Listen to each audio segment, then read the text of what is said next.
పిఠాపురం నియోజకవర్గం చేబ్రోలు అనే గ్రామంలో బాలరాజు అనే ఒక దళిత రైతు అండి. 40 సంవత్సరాల నుంచి 4 ఎకరాలు ఆయన పండించుకున్నాడు. ద్రాడపిల్లలు ఆయనకి. సడన్గా జగనన్న కాలనీ పేరుతో, జగనన్న ఇళ్ల పథకం పేరుతో 4 ఎకరాలు ఎంఆర్ఓ వచ్చి హ్యాండ్ ఓవర్ చేసుకుంది. రేపు ఉదయం నువ్వు ఖాళీ చేయకపోతే నేను పోలీసుతో వచ్చి దాన్ని హ్యాండ్ ఓవర్ చేసుకుంటాను. బాలరాజు అని ఆయన ఒక దళిత నాయకుడు. ఆ చుట్టుపక్కల ఎవరికైనా ఈ సమస్యలు వస్తే వెళ్తా ఉంటాడు. ఆయన జనాన్ని సపోర్ట్ అడగలేడు కదా. సో ఈయన ఆర్డీఓ దగ్గరికి, కలెక్టర్ దగ్గర కూడా తిరిగాడు. అమ్మ అది నాకు టైటిల్ డీడ్ ఉంది, నాకు పాస్బుక్ ఉంది, నా భూమి లాక్కున్నారంటే పైనుంచి వచ్చింది మేమేం చేయలేము, హ్యాండ్ ఓవర్ చేయాలి. రాత్రి వచ్చి ఇంట్లో పడుకున్నాడు. ఆ ముందు రోజు కూడా వాళ్ళ ఫ్రెండ్ ఒక అడ్వకేట్ ఉంటే ఫోన్లో మాట్లాడాడు. నాకు ఇంకా చావు తప్ప ఏమీ అనిపించట్లేదన్నా, నాకే ఎలా జరుగుతుంది ఏంటని ఒక అడ్వకేట్తో మాట్లాడి రికార్డింగ్ తర్వాత బయటపడింది. ఆ రోజు రాత్రి పడుకున్నాడు, పొద్దున్న క్షమం ఆయన. అంటే హార్ట్ అటాక్తో చనిపోయాడా, ఏమైనా చేసుకుని చనిపోయాడు అని మనకు తెలియదు. ఇలా చనిపోయాడు అనేసి నాకు ఫోన్ వచ్చింది. ఫోన్ వస్తే సరే వాళ్ళు నిలబడతారంటే మేము వస్తామన్నాం. పిల్లలిద్దరు నిలబడతామన్నారు, వెళ్ళాం. 36 గంటలు అక్కడ కూర్చున్న చోట, మీరు ఎలా కూర్చున్నారో అలా కూర్చున్న చోటే అక్కడ మంచం ఒకటి వేస్తున్నారు. పడుకుని కాసేపు, కూర్చుని కాసేపు 36 గంటలు కూర్చున్నాం సార్. ఈ లోపు 500 మంది పోలీసులు రాత్రి 1 గంటకు వచ్చారు లిఫ్ట్ చేయడానికి. బాడీని లిఫ్ట్ చేసుకోమన్నా. జనరల్గా ఎప్పుడన్నా ఎవరైనా చనిపోతే బాడీని తీసుకెళ్లి రోడ్డు మీద పెట్టి ధర్నా చేస్తారు, ఎంఆర్ఓ ఆఫీస్ ముందు ధర్నా చేస్తారు. అది ఆ శాంతి భద్రత కాదనో లేకపోతే ట్రాఫిక్ అంతరాయమో పోలీసులు తీసేస్తారు. సో ఇక్కడ నుంచి ఈ బాడీని ఇక్కడే ఉంచండి అన్నాను నేను, ఇంటి దగ్గరే ఉంచండి. లేక కొంతమంది లీడర్స్ వచ్చి బయట పెడతాను, బయట వద్దు, ఎక్కడే సేఫ్, ఇక్కడ ఉంటేనే న్యాయం జరుగుతుంది, ఇక్కడే ఉంచండి అన్నాను. అక్కడ ఉంచమంటాం పోలీసులకు మింగుడు పడలేదండి. వాళ్ళు వచ్చేవారు, మేము బాడీని షిఫ్ట్ చేస్తామని. తీసుకెళ్ళండి మీరు, మేమే అడ్డుపడాం, మేము బంధువులకు వచ్చి కూర్చున్నాం, మీరు తీసుకెళ్తున్నప్పుడు మేము వీడియో షూట్ చేస్తాం, దాన్ని సోషల్ మీడియాలో పెడతాం అంతే. అంటే 1 గంటకు వచ్చిన వాళ్ళు వెనక్కి వెళ్ళిపోయారు సార్. మళ్ళీ ఉదయం 8 గంటలకి అడిషనల్ ఎస్పీతో సహా వచ్చారు. బాడీని తీసుకెళ్తా ఉన్నారు. మీరు తీసుకెళ్ళిపోండి, బాడీని తీసుకెళ్ళడానికి మేమేం అడ్డు కాదు, మీరు ఆల్రెడీ దళిత రైతు చావు కారణం అయ్యారు, ఇప్పుడు ఆ బాడీని కూడా తీసుకెళ్ళిపోతున్నారు ఆ కుటుంబాన్ని లేకుండా. మేము చేయాల్సింది మేము చేస్తాం, మీరు తీసుకెళ్ళండి, మీరు అలా తీసుకెళ్తేనే కదా మా వాళ్ళకి బుద్ధి వచ్చేది కూడా అని చెప్పాము. అప్పుడు కూడా తీసుకెళ్లకుండా సాయంత్రానికి ఆ కుటుంబంలో ఇద్దరికి మున్సిపల్ ఉద్యోగాలు, ఒక 5 లక్షల రూపాయల వాళ్ళకి కాంపన్సేషన్ ఖర్చులకి తీసుకున్న 4 ఎకరాలు మళ్ళీ తిరిగి వాళ్ళ పేరున మళ్ళీ పట్టా చేసి పాస్బుక్తో సహా ఇచ్చారు సార్ ఎమ్మెల్యే వచ్చి. మేము మా డిమాండ్ ఏంటంటే ఎంఆర్ఓ మీద మర్డర్ కేసు పెట్టమని. ఎంఆర్ఓ మీద పెట్టాలంటే కలెక్టర్ మీద పెట్టాలి, ఎందుకంటే కలెక్టర్ ఇన్స్ట్రక్షన్స్ అవి. కలెక్టర్ మీద పెట్టాలంటే సీఎం మీద పెట్టాలి, సీఎం చెప్తేనే కదా జరిగింది. సో ఇక కేసు అవుతుంది అనేది మాకు నమ్మకం లేదు. అది జరిగింది. అది జరిగిన 2-3 రోజులకే ఇంకొక కుర్రోడు అక్కడ ఆ గుడివాడలో ఒక చేపల చెరువులు పెట్టి చంపారు. అక్కడ జరిగింది పోరాటం. మళ్ళీ మరుసటి పోరాటానికి ఇక్కడికి వచ్చేసాను. ఇది జరిగిన 2 రోజులకి ప్రతిపాడు అనే ఒక నియోజకవర్గంలో దాదాపు 30 ఎకరాల దళితులు ఇళ్ల స్థలాల పేర్లు లాగేస్తున్నాడు. నేను ఇక్కడ రేపు వచ్చి ఇక్కడ కూర్చుంటానని చెప్పాను. నైట్కి ఇంటికి వెళ్ళాను. తెల్లవారుజామున 6 గంటలకు వచ్చారు పోలీసులు, లిఫ్ట్ చేశారు. ఏంటి ఆ కేసు పెట్టిన వాళ్ళు ఎవరో కూడా నాకు తెలియదు. తీరా 2020లో నన్ను అరెస్ట్ చేసిన కేసులను అరెస్ట్ చేసినప్పటికి ఏంటంటే నేను చెప్పాను చూడండి, నా కంపెనీ మూతపడేటప్పుడు కొన్ని శాలరీస్ పెండింగ్ ఉన్నాను. అందులో ఒక 2 లేడీస్ వాళ్ళ శాలరీ పెండింగ్ ఉందని నన్ను అడిగితే నేను రోడ్డు మీద వారిని కాళ్ళ వేసి తొక్కేశానని కేసు పెట్టారు. 2017లో జరిగిన ఘటన అటండి అది. 2020లో కేసు పెడితే అప్పటికప్పుడు ఎఫ్ఐఆర్ నాకు కూడా చెప్పకుండా వేసేసి దానిలో మిగతా కేసులన్నీ యాడ్ చేసి పెట్టిన కేసులు సార్. ఒక పక్క మీరు పోరాడుతున్న పోరాటం చాలా బాగున్నా కూడా బోరగడ్డ అనిల్ కుమార్ అనే వ్యక్తి మీ మీద మీరు కబ్జాలు చేశారని, భూదందాలు చేశారని, అమ్మాయిలతోని XYZ అని ఇలాంటి ఆరోపణలు మీ మీద మోపారు కదా, ఎందుకు? ఒకవేళ నేను ఏమన్నా నిజంగానే మా జగన్మోహన్ రెడ్డి గారి లాగా అక్రమాస్తులు సంపాదించాను అనుకోండి, ఆ అక్రమాస్తులు కేసులు పెడతారు. అక్రమాస్తులు సంపాదించినప్పుడు ఏం చేస్తారు, నా దగ్గర ఏమీ లేవు నెగిటివ్స్ లేనప్పుడు మరి ఆరోపణలుగా సార్ చేయగలుగుతారు. ఒకవేళ నేను నిజంగా అంత సంపాదించుంటే నేను ఇప్పుడు నా సొంత ఇంట్లో మా నాన్నగట్టిన ఇల్లు అది, మా తాత సంపాదించింది ఒక 6 ఎకరాలు, 1 ఎకరం ఈ ఫ్యాక్టరీ తరఫున అమ్మేశాను, ఒక 5 ఎకరాలు ఉంది. ఈ 2 తప్ప మా దగ్గర ఇంకేమైనా ఆస్తులు గీస్తులు ఉంటాయి మీరు ఎవరైనా సరే చూపించి తీసుకోమని నేను ఓపెన్గానే చెప్తున్నాను సార్. ఏదేమైనా టీడీపీ అయితే కాసేపు రాజకీయాలకు వస్తే చాలా చిన్న స్థాయి నుంచి వచ్చిన మీరు చాలా చోట్లల్లో మీ గురించి తెలుసుకుందాం అనే ప్రయత్నం చేసినప్పుడు ఎక్కడ కూడా నాకు ఏం అర్థం కాలేదు. అసలు రాజేష్ మహాసేన కుటుంబ నేపథ్యం ఏంటి అని అంటే ఏం చెప్తారు? మా తాత సరిపల్లి వెంకటస్వామి గారు సార్, ఆయన కష్టపడి సంపాదించాడు 12 ఎకరాలు. తర్వాత మా తండ్రి సాధు సుందర్ సింగ్ గారు, ఆయన ఏదైతే వ్యవసాయం కంటిన్యూ చేశాడు. మా అమ్మ స్వరాజ్యలక్ష్మి, ఆవిడ హౌస్ వైఫ్. ఆవిడ పొలిటికల్గా ఒక పార్టీలో తెలుగుదేశం పార్టీలో నిలబడేప్పుడు ఉప సర్పంచ్ చేసింది. నాకు తమ్ముడు చెల్లి, వాళ్ళు కూడా అక్కడ ఊర్లోనే ఉంటారు. అది నాది సాధారణ, అంటే అతి సాధారణమైన కుటుంబం సార్ మాది. ఎట్లా అసలు మీ కెరియర్ ఎట్లా స్టార్ట్ అయింది, ఎక్కడ చదువుకున్నారు? మీ మీద ఇంకో ఆరోపణ ఏందని అంటే కాసేపు డిగ్రీ చదివానంటారు, కొంతసేపు డిగ్రీ ఫెయిల్ అయినా అంటారు, దాని మీద కొన్ని ట్రోలింగ్స్ ఉన్నాయి. అసలు ఏంది అసలు మీ డిగ్రీ వెనకాల? డిగ్రీ ఫెయిల్ అయిన కూడా డిగ్రీ చదివినట్టే కదా సార్, చదవకుండా ఫెయిల్ అవడు కదా. ఓకే, డిగ్రీ చదివానన్నా డిగ్రీ ఫెయిల్ అయినన్నా అందులో ఏది అబద్ధం లేదు.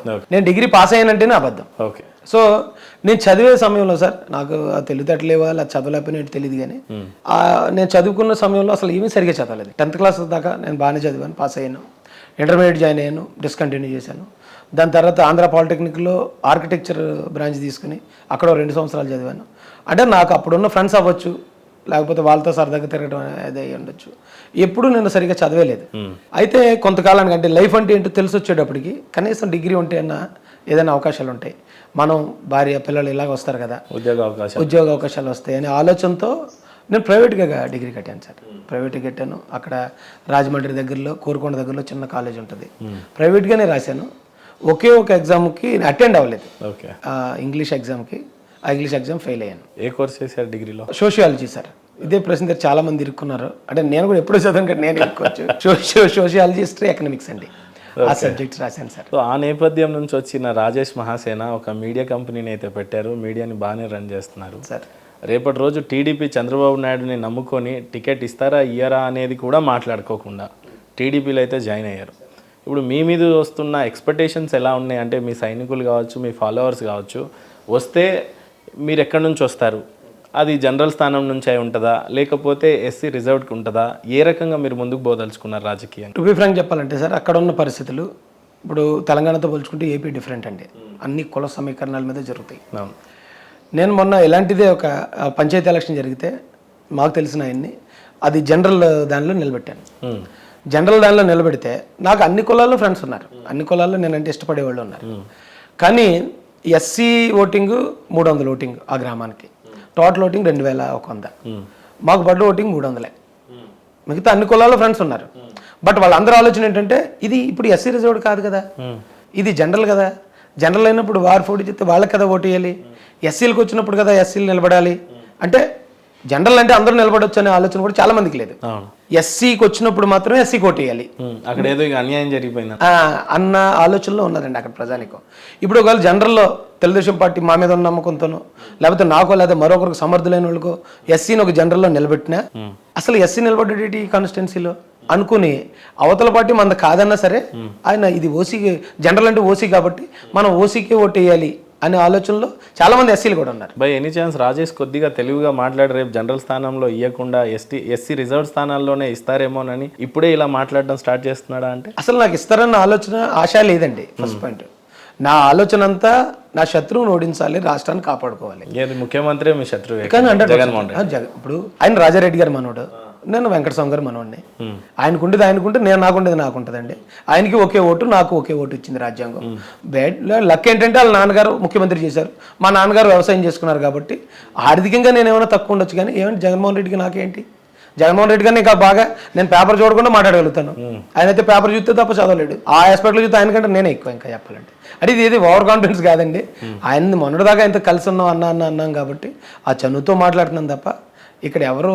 ఒక పక్క చంద్రబాబు నాయుడు గారికి ఎన్నో స్థానాల్లో కనీసం డిపాజిట్లు కూడా రాని పరిస్థితి, ఒక పక్క వీళ్ళకి చూస్తేనేమో జగన్మోహన్ రెడ్డి గారి బొమ్మను చూసి 151 కాన్స్టిట్యున్సీలు కట్టబెట్టారు. ఈ నేపథ్యంలో అసలు ఏ రకంగా చంద్రబాబు నాయుడు జగన్మోహన్ రెడ్డిని ఎదుర్కొంటారు అని అంటే? అసలు చంద్రబాబు అనే వ్యక్తిని ఎదుర్కోవాలంటే జగన్మోహన్ రెడ్డికే కాదండి, ఎవరికైనా సరే కొన్ని అబద్ధాలు కొన్ని మోసాలు చేస్తే తప్ప చంద్రబాబుని ఎదుర్కోలేరు. మీరు అంటున్నారు కొన్ని నియోజకవర్గాల డిపాజిట్లు రావని. తెలుగుదేశం పార్టీలోకి వచ్చిన తర్వాత మేము చూసిందండి, అంతకుముందు మాకు కూడా పూర్తిగా తెలియదు.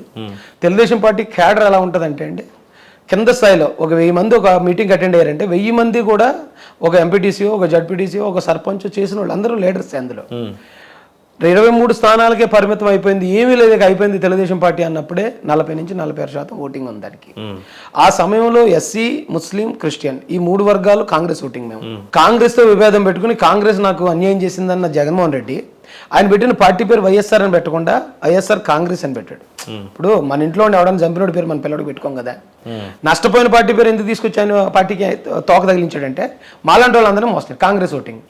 చంద్రబాబు నాయుడు గారు అప్పుడప్పుడు బీజేపీతో కలిసారు, మాకు బీజేపీ అంటే అలాగే వ్యతిరేకత ఉంటుంది కాబట్టి, కాంగ్రెస్ అయితే ఎప్పటికీ బీజేపీలో కలదు కాబట్టి ఈ 3 వర్గాలు కూడా జగన్మోహన్ రెడ్డికి 2014లోనే అతనికి నిలబడ్డాం, 2019లో నిలబడ్డాం. సో ఇప్పుడు పరిస్థితి ఎలా ఉందంటే జగన్మోహన్ రెడ్డి అధికారం వచ్చిన తర్వాత ఎస్సీలకు సంబంధించి 27 పథకాలు రద్దు చేయడం కానీ, ఎస్సీల మీద దాడులు చేయించడం, శిరోమండల్ పోలీస్ స్టేషన్లో ఎక్కడ బీహార్లో, ఉత్తరప్రదేశ్లో కూడా జరగలేదు.